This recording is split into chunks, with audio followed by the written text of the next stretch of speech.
이때 마을 입구로 들어서는 차량. 도착하자마자 장비들을 챙겨 내려놓습니다.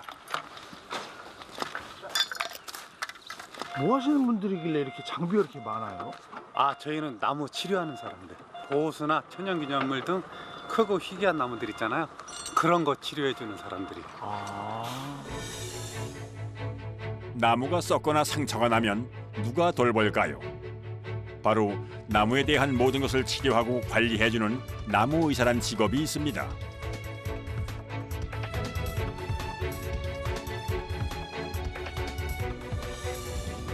흔히 의사의 처방을 받아 수술을 받고 약을 먹듯이 수목의 수명을 연장시키는 역할을 합니다. 오늘 치료할 나무는 수령이 무려 300년이 넘는 왕버들 나무입니다.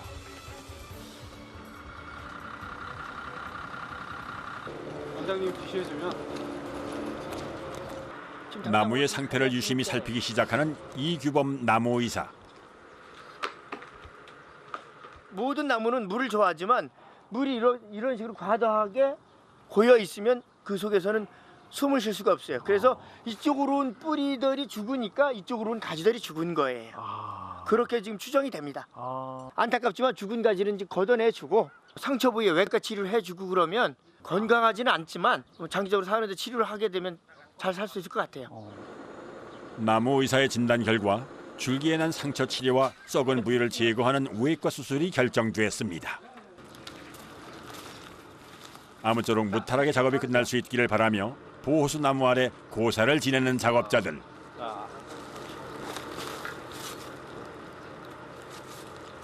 두 번? 우리 작업에 아무 탈 없이 아무도 좀 건강하게 잘 살아해 주시오. 높이 20m에 이르는 왕버들 나무의 치료 작업은 스카이 장비를 이용해 이루어집니다. 먼저 줄기에 발생한 상처 치료를 위해 부러진 가지나 썩은 부위를 찾아내 절단하는 과정입니다.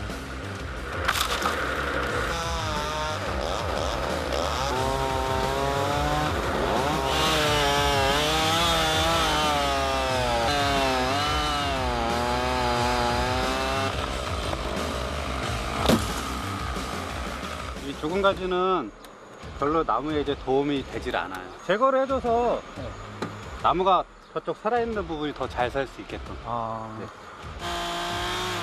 썩은 나무는 습기가 많아지면서 절단 작업이 쉽지 않은데요. 외과 수술이 시급한 나무의 썩은 부위를 잘라냅니다.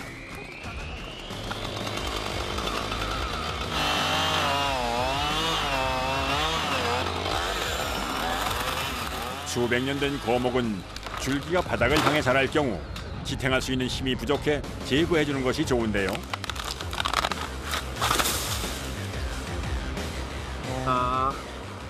발라주는 거예요. 또 절단한 부위에는 반드시 수분이 빠져나가지 않도록 처치가 필요합니다. 사람을 따지면 바세린, 연고로 싹 발라줌으로써 수분 이탈을 방지해서 이제 수피 이탈을 진행을 지금 미연에 방지하는 거죠. 이게. 이번에는 스카이 장비가 접근할 수 없는 나무 깊숙한 곳으로 안전 장비를 단단히 갖추고 올라가는 작업자. 그런데 겉으로 보기엔 건강한 나무가지를 절단해냅니다. 나무가 나중에 커서 찢어질 경우가 있거든요. 그런 걸 미연에 방지하기 위해서 겹친 가지나 아니면 밑으로 처진 가지나 그런 것들, 죽은 가지나 그런 것들 제거해 주러 올라왔습니다.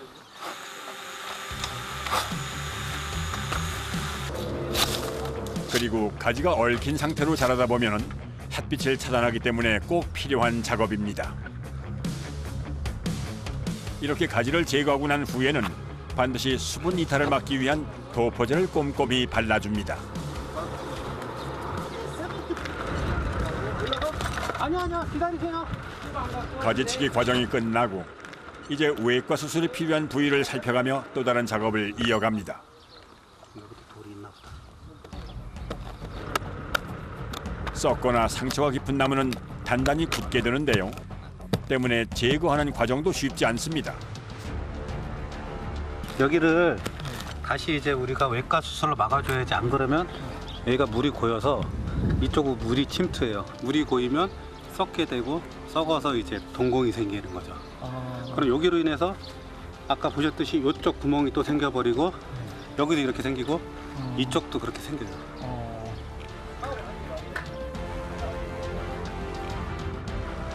병원균이나 해충 서식지의 근원이 되기 때문에 10분 간격으로 3회 이상 살균 처리를 반복해줍니다. 외과 수술은 총 7단계에 걸쳐 이루어지는데요. 부패부 제거를 하고 살균 처리하고 살충 처리, 방부 처리, 그 다음에 동공 충전하고 인공 수피하고 마지막으로 산화 방지 처리까지. 이렇게 상처 부위가 큰 거는 이 나무 스스로 덮기가 너무 힘들어요. 그렇기 때문에 저희가 여기를 물이 못 들어가게끔 인공적으로 인위적으로 좀 막아주고 그렇게 치료를 해주고 있는 거예요.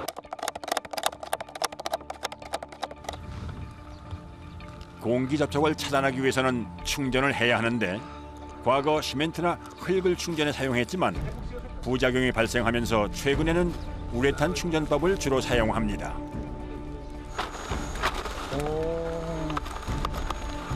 충전이 끝나고 나면 나무의 형태에 따라 우레탄을 다듬어 주는데요.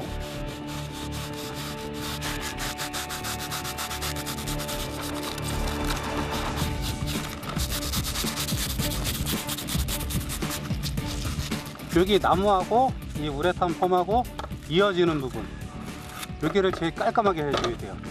그래야지 나중에 나무가 새살이 살살 잘 올라와서 이렇게 아무를 수 있게끔 해주는 거예요. 우레탄 충전은 공기 차단력은 좋지만 재질과 강도가 약한 단점이 있습니다. 때문에 반드시 2차 도포 작업이 이루어지는데요. 굴차나무 껍질 가루에 방수 처리 약품을 섞어 덮어줍니다. 나무 치료의 가장 중요한 부분이 수분 흡수를 최대한 막는 것인데요.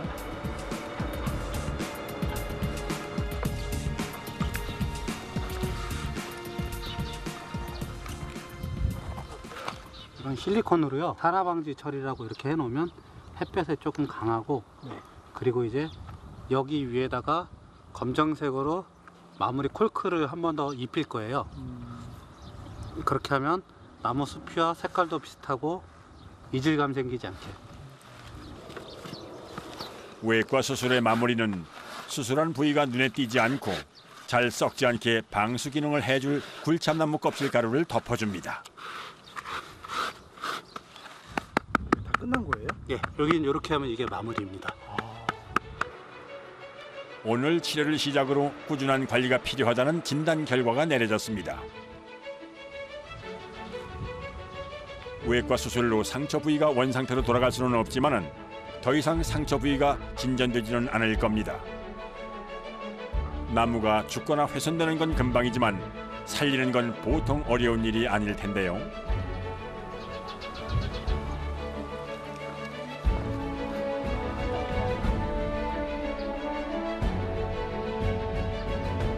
아프지 않게 잘 자라서 이 마을도 지켜주고 스스로도 좀 오래오래 살았으면 좋겠습니다.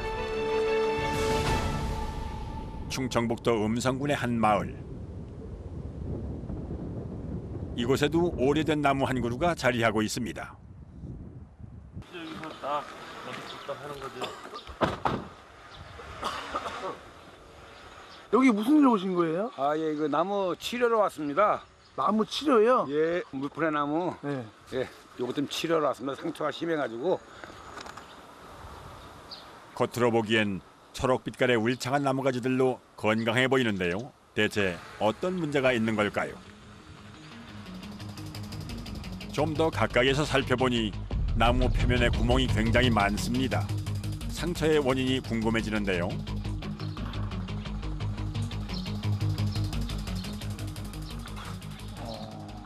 제가 봤을 때는 한 400년 이상 된 나무거든요. 400년이요? 예, 이 마을의 역사하고 같이 된 걸로 생각을 합니다. 상처 부위가 이제 좀 오래되다 보니까 새가 파고 들어가서 좀 망가지고 그래서 그 보완하러 왔습니다. 10여 년 전 한 차례 외과 수술을 받은 적이 있다는 물풀의 나무. 곳곳에 상처가 깊어지면서 재수술을 결정한 상태입니다. 외과 수술에 앞서 영양주사를 준비하는 작업자들인데요.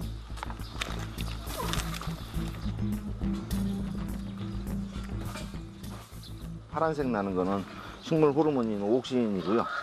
그다음에 질산칼슘, 질산칼륨, 황산마그네슘, 제린산칼륨, 염화철 등 6개 성분이 들어가 있습니다. 외과 수술 과정에서 부작용을 최대한 예방하고 나무에게 스트레스를 줄 수 있어 진정 효과를 주는 주사라고 하는데요. 잠시 나무가 안정되기를 기다려 봅니다.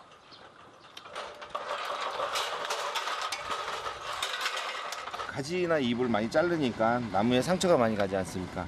양분 흡수하는 데가 많이 줄어드니까 사람으로 따지면 혈관 주사를 해서 회복이 빨리 되게끔 해주는 겁니다. 이제 구멍이 뚫려 수분이 침투한 부위를 제거하기 시작합니다.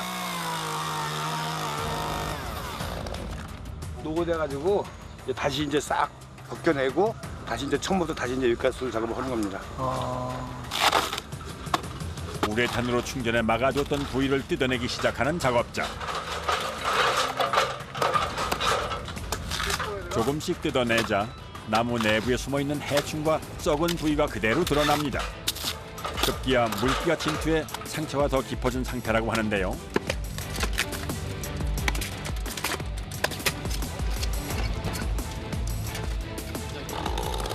이번에는 전기톱을 이용해 썩은 부위를 제거하기 시작합니다.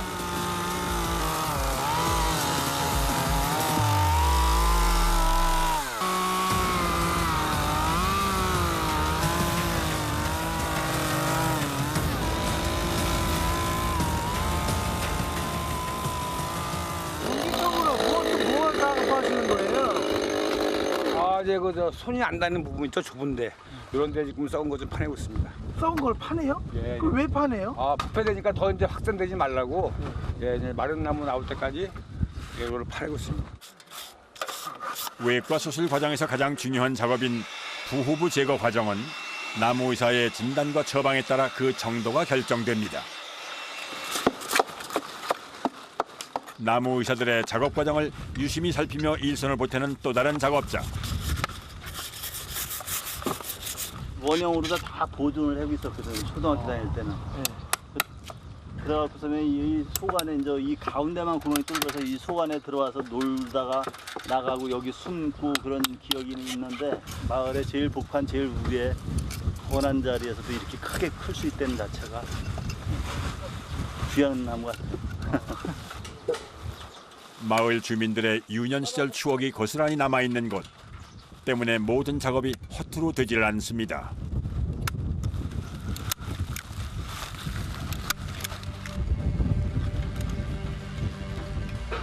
이 안에 이제 혹시 원액을 넣게 되면요 밖으로 밀려 나오는데 이 손으로 이렇게 다 하기가 힘드니까 이게 하나의 거푸집이라고 보시면 돼요. 400년의 세월을 고스란히 품어온 나무의 원형을 그대로 되살리기 위한 작업 과정인데요. 부풀어 오르는 액체의 형태를 다듬어가며 모양을 만들어갑니다.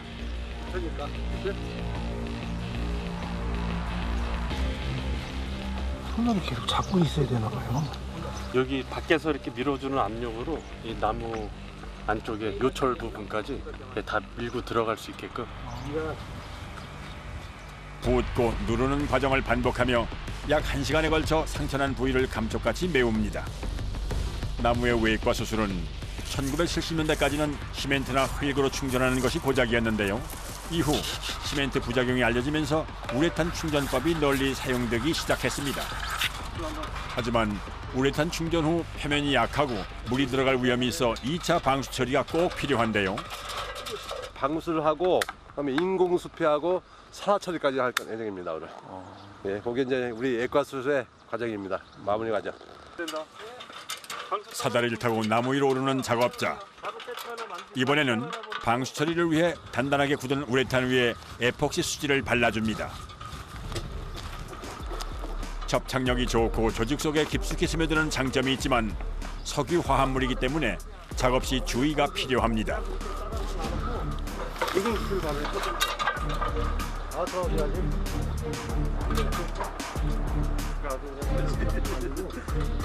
이차 방수 처리 과정을 위해 코르크 반죽을 이용하는데요.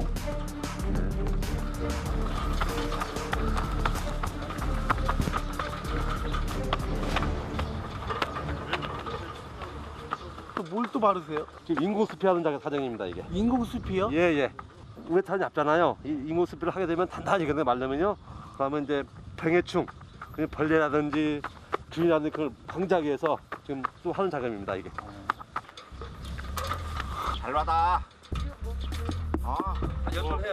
인공수피 과정에 사용하는 굴참나무 가루에 에폭시 수지를 섞어 반죽한 것인데요. 이렇게 손으로 붙여줍니다. 이때 인공수피의 두께가 남아있는 나무 표면보다 5mm 밑으로 덮어져야 합니다. 왜냐하면 같은 위치까지 덮어줄 경우 인공수피가 밀리거나 뜨는 현상이 생길 수 있기 때문이죠. 때문에 치료 효과를 오랫동안 유지하기 위해선 높이 조절이 중요합니다.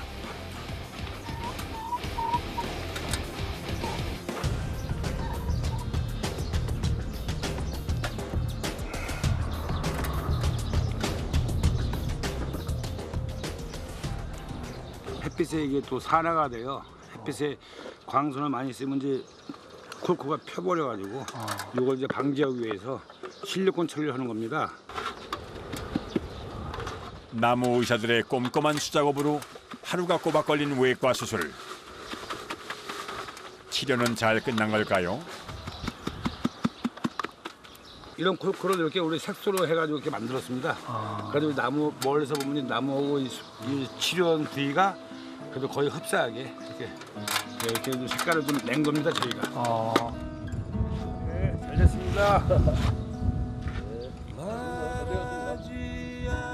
밤이 왔을 때도 그냥 변치 않았으면 좋겠어요. 사람 마음이 변치 않듯이 나무도 변치만 안 하면 됩니다. 그럼요. 변치 않는 모습으로 오늘부터 500년은 더 살아낼 수 있을 겁니다. 마음속